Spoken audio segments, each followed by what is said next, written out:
বেআইনি জুয়া এবং সাট্টার থেকে হানা দিয়ে পুলিশের জালে গ্রেপ্তার 10 জন অভিযুক্ত। তাদের কাছ থেকে কয়েক হাজার টাকা নগদ উদ্ধার করেছে পুলিশ। ঘটনাটি নদিয়ার শান্তিপুর থানা এলাকার ঘটনা। পুলিশ সূত্রে খবর, গতকাল গভীর রাত্রে গোপন সূত্রে খবর পেয়ে নদিয়ার শান্তিপুর থানা এলাকার আটবান্দি 1 নম্বর পঞ্চায়েত সংলগ্ন বাজার এলাকার একটি জুয়ার ঠেকে হানা দেয় পুলিশ। এরপর ওই জুয়ার ঠেক থেকে 6 জন অভিযুক্তকে গ্রেপ্তার করে পুলিশ।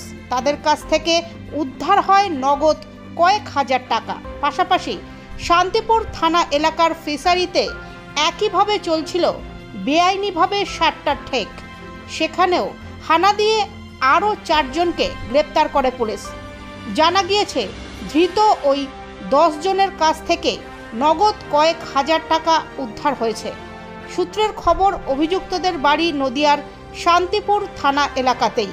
শনিবার ধৃতদের রানাঘাট বিচার বিভাগীয় আদালতে পাঠানো হয়।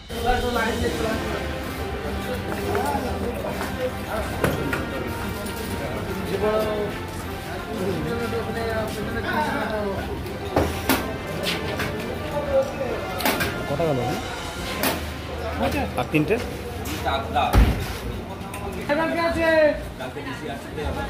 তন্ময়